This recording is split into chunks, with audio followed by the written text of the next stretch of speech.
Bem-vindo ao Ponto de Encontro. E no programa de hoje nós vamos falar sobre um problema que afeta muita gente, os transtornos de aprendizagem.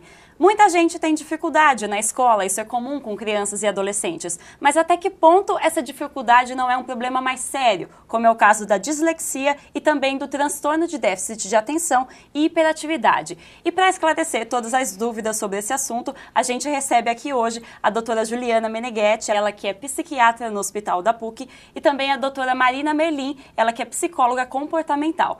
Juliana, Marina, obrigada pela presença de vocês aqui, mas antes da gente começar o nosso bate-papo, eu queria chamar algumas informações sobre a dislexia e também sobre o transtorno de déficit de atenção. Veja só. Estima-se que de 3 a 4% das crianças no mundo tenham transtorno de déficit de atenção e hiperatividade, o chamado TDAH. Em mais da metade desses casos, o transtorno acompanha as crianças na vida adulta. Na infância, os sintomas são principalmente a dificuldade na escola e problemas de relacionamento. Já em adultos, alguns tendem a ter falta de memória e predisposição a drogas, álcool, ansiedade e depressão. Já a dislexia é um transtorno de aprendizagem que afeta cerca de 4% da população brasileira. Crianças disléxicas normalmente têm dificuldade em aprender rimas e canções, em copiar material da lousa e também têm dificuldades na leitura. Doutora Juliana, eu queria começar com você. Como que a gente consegue diferenciar uma criança que é apenas desatenta de uma criança que pode ter dislexia ou TDAH?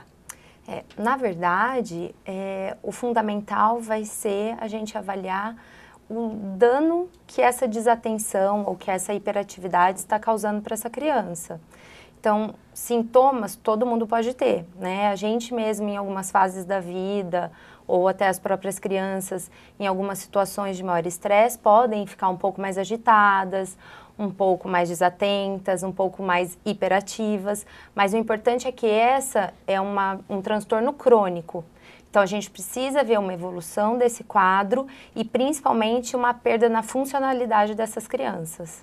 E, doutora Marina, falando um pouquinho mais sobre o diagnóstico, existe alguma forma que os profissionais utilizam, um método para diagnosticar uma criança, por exemplo, com dislexia? Não, na realidade, existem alguns testes, né, que são utilizados, como, por exemplo, o teste de desempenho escolar.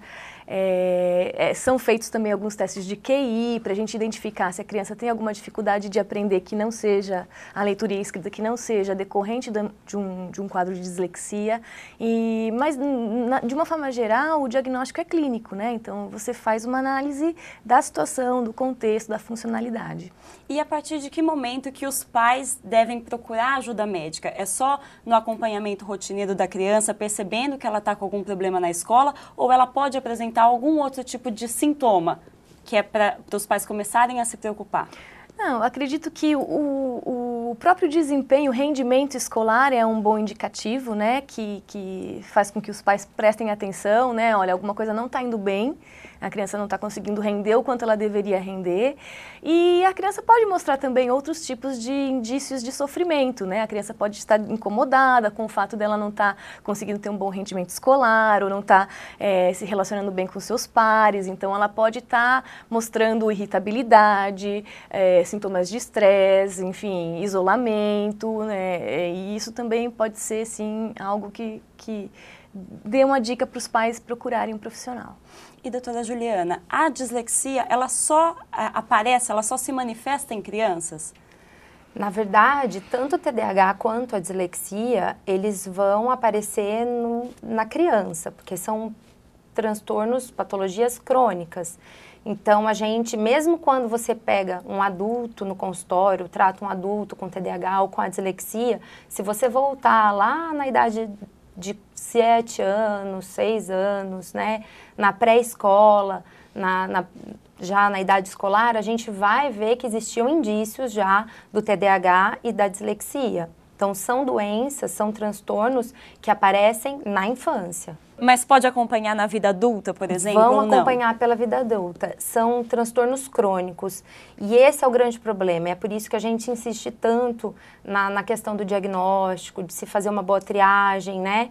Para que o adulto não tenha tantas consequências né, não tenha prejuízos desse transtorno. E de que forma, doutora Marina, é feito o tratamento da dislexia? É uma terapia? Precisa de uma equipe multidisciplinar? Como que funciona? Olha, a avaliação, né, ou melhor, o diagnóstico da dislexia é feita por uma equipe multidisciplinar e muitas vezes o acompanhamento também, o tratamento. Isso inclui profissionais da área da fonoaudiologia, da psicopedagogia e da psicologia, né, na hora de você fazer o treino. O que é feito é um treino mesmo, né, de leitura escrita, onde essa pessoa, essa criança vai aprender a ler e escrever de uma forma específica, né, que seja mais funcional para ela. Na verdade, ela vai aprender, só que através de outros recursos, né? O adulto ele continua sendo disléxico, o que a gente diz é que ele conseguiu compensar os déficits da dislexia, né? E quando ele fez um acompanhamento, um tratamento aí que o ajudou a aprender os déficits que ele não estava conseguindo sozinho. A nossa equipe, inclusive, acompanhou o dia a dia de uma adolescente que frequenta uma instituição aqui de Campinas que trata justamente de pessoas com algum tipo de dificuldade de aprendizagem. A Rafaela Ribeiro conversou com a Beatriz, uma adolescente de 13 anos. Veja só. Beatriz é uma típica pré-adolescente. Aos 13 anos, é tímida diante da câmera, antenada nas redes sociais, se preocupa com o visual, gosta de tocar violão e tem dificuldades na escola. Porém, nesta última parte, ela se difere dos jovens de sua idade. Quando eu entrei na escola, minha mãe percebeu que eu tinha dificuldade de escrever, de ler, às vezes até de prestar atenção, eu ficava brincando com o lápis, com a caneta. Aí ela começou a me levar em psicólogo e vários deles disseram que eu não tinha nada, vários não, quase todos, disseram que eu não tinha nada. E depois, quando eu fui para a Unicamp, eles falaram, ela tem dislexia. A garota começou a fazer tratamento para amenizar os sintomas, mas a falta de conhecimento do que era o transtorno fez com que ela pensasse ser a única com este diagnóstico. A menina escondeu por muito tempo as dificuldades que tinha dos amigos. Dizia para mãe, fala para a professora não falar para ninguém que eu tenho dislexia, pelo amor de Deus. Só que ano passado aconteceu uma coisa trágica. Minha professora de matemática estava conversando, falando de quem tinha dificuldade de aprender. Ela falou eu. Ai, mas ninguém disse nada. Todo mundo ficou, calado. É porque, né, depois aconteceu isso depois que lançou o filme Percy Jackson, que também ele tinha dislexia e autismo. Aí, né, autismo. Aí eles...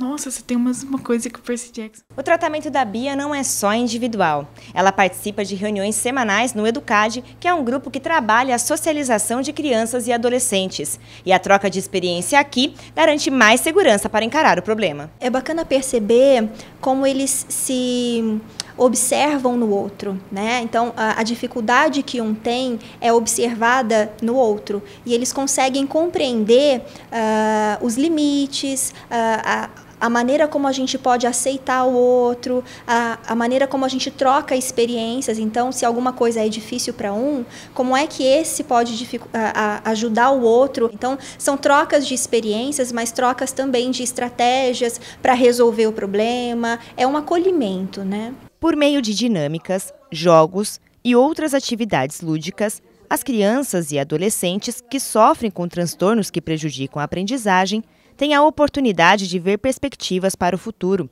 Em um projeto desenvolvido na entidade, vários disléxicos deixam os problemas para trás e superam o preconceito. A gente entende que o preconceito acontece pela falta de conhecimento, né? As crianças elas acabam sendo taxadas na escola como crianças preguiçosas, que não tenham vontade de aprender, que não se esforçam para isso.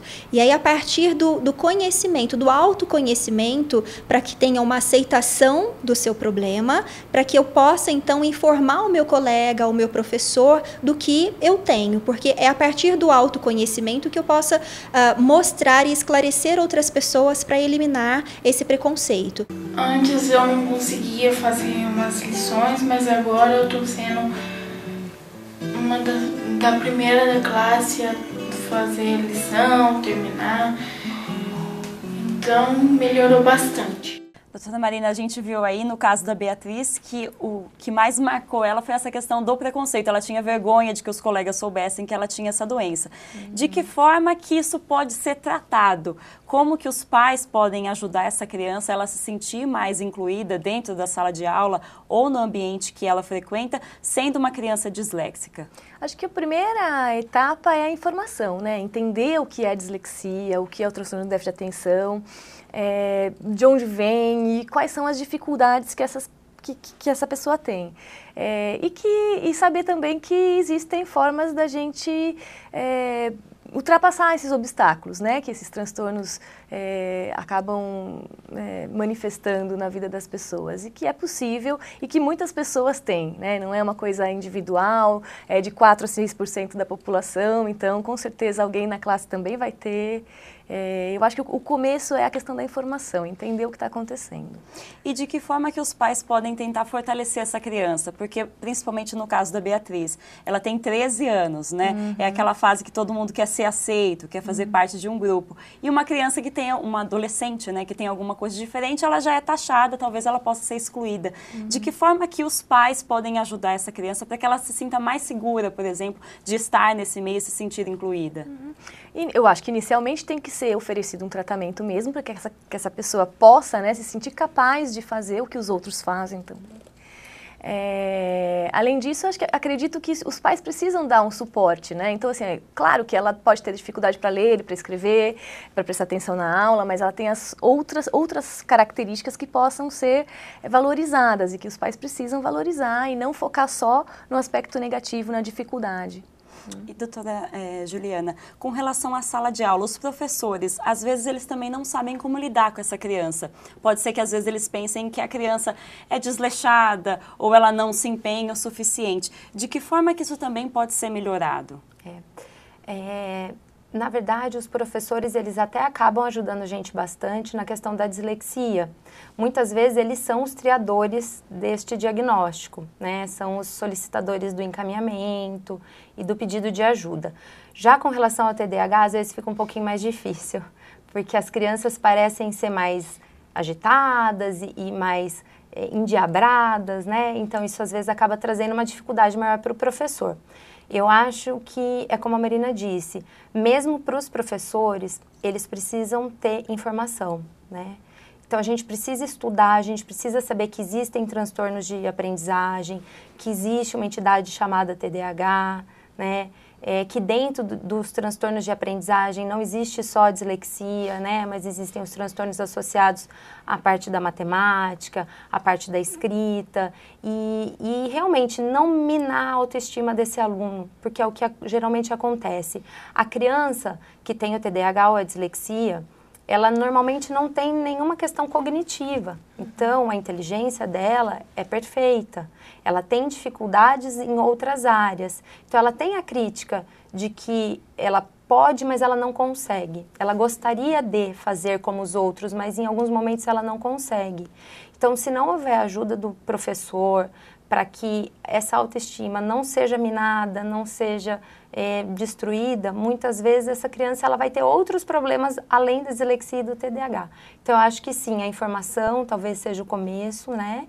E realmente se importar, identificar que há um problema, pedir ajuda, muitas vezes até uma consultoria escolar, né? Então, acho que para até os professores, a própria coordenação, saber como lidar melhor com as questões da aprendizagem. E doutora Juliana, falando agora mais especificamente sobre o TDAH, existe uma certa polêmica em volta desse assunto, de muita gente que fala que, na verdade, essa é uma doença que não existe, apesar dela ser reconhecida pela Organização Mundial da Saúde. Por que existe, então, essa dúvida tão frequente e a crítica tão constante com relação aos tratamentos que são feitos com relação a esse transtorno? Essa é uma entidade que realmente existe, né? Não é inventada, não é comportamental exclusivamente, existe uma disfunção cerebral, né, uma alteração na funcionalidade do cérebro. Não há uma diferença na anatomia do cérebro da criança com TDAH, mas sim na forma como ele trabalha. As crianças, até uns 5, 6 anos, elas são mais agitadas, isso é esperado, né? Então, existe uma questão, uma vertente, vamos dizer assim, que prega que é algo mais comportamental e não realmente patológico, né? Mas a gente sabe que isso não é verdade, né? Que existe sim alterações funcionais, a medicação só tem uma resposta tão boa a esse transtorno, né, no tratamento, exatamente porque há uma desorganização na função, senão a gente não veria isso. E, doutora Marina, o tratamento da TDAH é exclusivamente feito através de medicamentos ou isso varia de caso a caso? Tem criança, adolescente ou adulto que não vai precisar necessariamente dessa intervenção de medicamentos? Olha, não existe um consenso a respeito disso, né? Eu acho que cada caso tem que ser avaliado. Eu acho que o que determina como o tratamento vai andar é a gravidade dos sintomas, né? Então, existem algumas pessoas que têm sintomas um pouco mais brandos e que apenas com treinamento, uma organização da vida, da rotina, conseguem retomar a funcionalidade, né?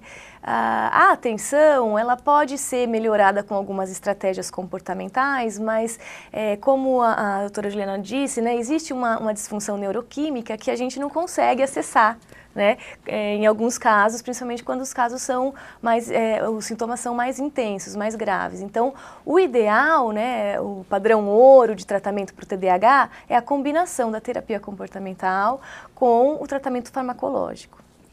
E a nossa equipe também conversou com uma pessoa que descobriu tardiamente que tinha TDAH. É o Marcos. Hoje ele tem 21 anos, mas só foi diagnosticado com a doença aos 17 anos. Veja na reportagem de Vinícius Purgato. Quem conhece a rotina de Marcos José, hoje estudante de Direito e História, nem imagina que os livros sempre foram um problema para ele. Desatenção e esquecimento fizeram parte de toda a trajetória escolar do jovem de 21 anos. Especialmente desatenção em aula, assim, o professor explica, assim, não pega, cabeça sempre viajando.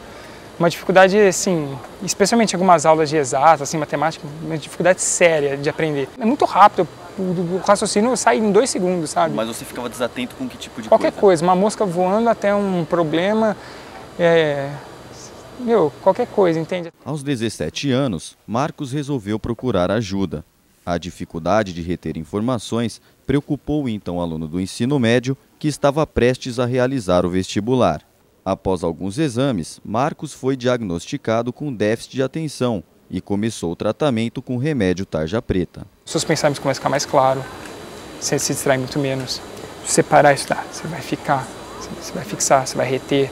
Então o aprendizado muda muito. O uso do remédio ainda é um tabu para muitas famílias. Embora apresente alguns benefícios à vida do paciente, também pode ocasionar efeitos colaterais. No caso de Marcos, o maior problema foi a perda de apetite. É um remédio assim, que já vem na bula dizendo que pode causar perda de apetite e na prática não foi diferente, sabe? Então perdi drasticamente o apetite. No primeiro mês eu acho que eu emagreci 7 quilos, assim, né? Por conta disso, o estudante reitera que o tratamento precisa ser acompanhado regularmente pelo psiquiatra. O remédio, ele tem que ser, se a pessoa está tomando, se o psiquiatra está receitando, ele tem que estar, de certa forma, em controle com você. Porque aquilo que eu falei, se você não tem um horário, se você começa a dormir pouco, a não fazer um horário de estudo, um remédio que era para ser algo bom acaba sendo um vilão. Sério. E ainda que existam questionamentos sobre o remédio, ele opina que há outro ponto a ser discutido: a compreensão das escolas sobre o tema. Porque às vezes o professor culpa, não, porque ele é preguiçoso, porque ele é vagabundo, não quer estudar. Muitas vezes não é verdade, entende? Às vezes o cara tem um problema que é sério mesmo, problema de dificuldade de atenção. Doutora Juliana, a gente viu que até mesmo para quem faz o uso do medicamento é um pouco de tabu falar sobre isso. Por o medicamento ser um medicamento tarja preta, a gente sabe que existe todo um preconceito em volta disso, até pela questão de poder viciar esse remédio, a pessoa ter que tomar o resto da vida. Eu queria que você explicasse um pouco para a gente essa questão. Se a pessoa tem realmente TDAH e ela precisa fazer o uso do medicamento, é uma coisa que ela vai precisar tomar a vida toda. Eu queria que você comentasse essa questão de viciar mesmo do remédio, que eu acho que é uma preocupação que todo mundo tem. Tá. Eu acho que o fato de qualquer medicação psiquiátrica ser usada já traz um certo preconceito, né? Com a questão da medicação para o TDAH, que é o que a gente usa hoje no Brasil ainda, é a Ritalina, né? O metilfenidato. existe esse medo muito grande, até porque é uma medicação bem controlada para criança. A gente tem vários estudos que mostram que o potencial de dependência dela, nos casos de TDAH, isso é, quando é realmente bem indicado, é muito pequeno, tá? A gente tem 2 tipos desta medicação, do metilfenidato, uma de liberação rápida e uma de liberação prolongada. O que a gente sabe é que a de liberação prolongada, ela diminui mais ainda o risco de dependência. E este medo todo acaba acontecendo porque é uma droga, ela é da família das anfetaminas. Mas é uma medicação muito segura, ela é uma medicação muito estudada, usada há muito tempo. A questão da dependência é o que menos nos preocupa, tá? Os efeitos colaterais, como o paciente disse, eles podem acontecer, a gente orienta a família, normalmente esses efeitos desaparecem. Se por algum motivo o organismo daquela criança for mais sensível e os efeitos se mantiverem, a gente vai pensar em trocar para uma medicação de liberação mais prolongada, que também tende a diminuir esses efeitos para melhorar a qualidade de vida daquela criança, né? Eu acho que sempre o importante, em qualquer área da saúde, na psiquiatria, na endócrino, na dermato, é que a gente tenha qualidade de vida. Se a gente tem uma medicação que pode ajudar a melhorar o desempenho, a funcionalidade de uma criança, minimizar problemas futuros que estejam relacionados à ansiedade, à autoestima, à depressão, eu acho que a gente tem que pensar nisso. Todos os casos devem ser individualizados, a gente tem que avaliar muito bem, fazer muito bem esse diagnóstico, né? E indicar bem a medicação. Mas uma vez que ela foi certamente indicada da forma correta, com orientação para a família, com acompanhamento médico, ela não é uma medicação que vai trazer esses danos todos que muitas vezes a gente cria aí umas fantasias erradas na cabeça. E existe a possibilidade de, em algum ponto, a pessoa parar de tomar esse medicamento? Sim. O que a gente costuma fazer é o seguinte, como o TDAH é uma patologia, um transtorno crônico, a gente vai começar a tratar, né, não só com a medicação, mas em conjunto com as psicoterapias, muitas vezes até com coaching, para que essa criança aprenda a desenvolver esse lado comportamental também. E a gente pode fazer esse tratamento por um período, tá? 1 ano, 2 anos. A gente vai retirar a medicação por um período de meses para avaliar o que sobrou, como é que essa criança aprendeu a lidar com o transtorno dela, como é que foi o resultado da terapia, como é que foi o resultado do coach. E muitas vezes a gente nem precisa reintroduzir a medicação, né? Agora sim, existem adultos que tomam Ritalina desde a adolescência até hoje. Isso vivem muito bem, se dão muito bem com a medicação, sentem falta. É muito comum, às vezes, o paciente falar, é a Santa Rita, né? Porque eles sentem, às vezes, melhores, mais funcionais. Mas, normalmente, a gente dá um período, um intervalo, depois do tratamento, em acompanhamento, para poder observar aquele paciente sem a medicação. E, doutora Marina, só para a gente entender que TDAH também pode acontecer em adultos. Normalmente, a criança, adolescente diagnosticado com TDAH vai, infelizmente, acompanhar a vida adulta ainda com esse transtorno. Para identificar TDAH na fase adulta, é mais difícil? Não necessariamente. Na verdade, antigamente se achava que o TDAH era um transtorno específico da infância, né? E mais recente é essa nova visão de que, de fato, né, 70% das crianças que foram diagnosticadas com TDAH na infância, elas continuam tendo sintomas que ocasionam prejuízos na vida adulta, né? Então, assim, na realidade, o clínico que é especialista em déficit de atenção, ele vai conseguir fazer o diagnóstico na criança e no adulto, porque, na verdade, é o mesmo transtorno, né? É claro que os sintomas, eles são diferentes. O adulto, ele não precisa necessariamente conseguir ficar numa sala de aula e prestar atenção no professor falando, fazer a lição de casa, mas ele precisa fazer os projetos que estão relacionados ao trabalho, ele precisa planejar o dia dele, ele precisa planejar a questão financeira da família, né? Então, quer dizer, tem outras atividades que vão envolver e requerer essas mesmas habilidades cognitivas. E a gente falou bastante aqui durante a nossa conversa da questão desse tipo de transtorno ser hereditário. Se uma criança tem o TDAH e depois ela forma uma família, é 100% de certeza que se ela tiver um filho, isso também vai acontecer com os filhos dela ou não? Na verdade, os estudos genéticos têm mostrado uma penetrância genética aí, né, de 50% a 70%. Existe uma grande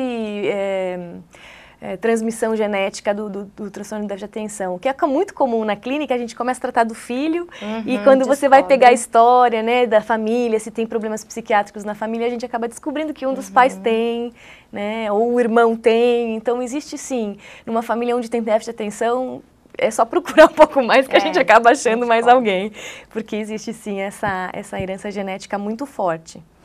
E a gente falou, claro, do medicamento.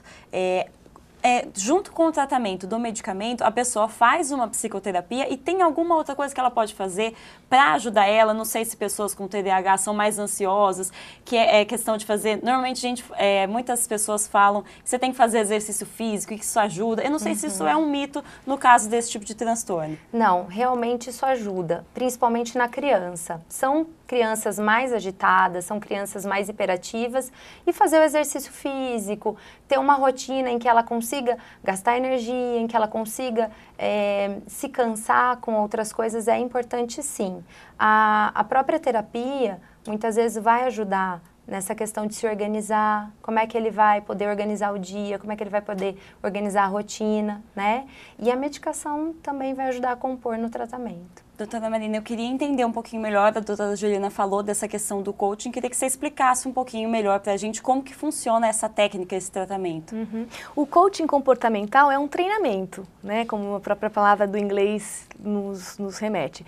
É um treinamento das habilidades que estão deficitárias. Então, uma criança que tem uma dificuldade em prestar atenção, em controlar os seus impulsos, ela vai ter alguns comportamentos que ela já está habituada a ter, como, por exemplo, não organizar o material para a escola, esquecer de colocar a meia, ou enfim, todas as confusões que acontecem no dia, elas precisam, elas vão evoluindo ao longo do desenvolvimento com esses déficits comportamentais. Então o coaching, ele é nada mais do que um treinamento. Então vamos lá, vamos treinar a rotina de acordar e ir para a escola. Como é que a gente vai fazer isso de uma forma que seja funcional para essa criança?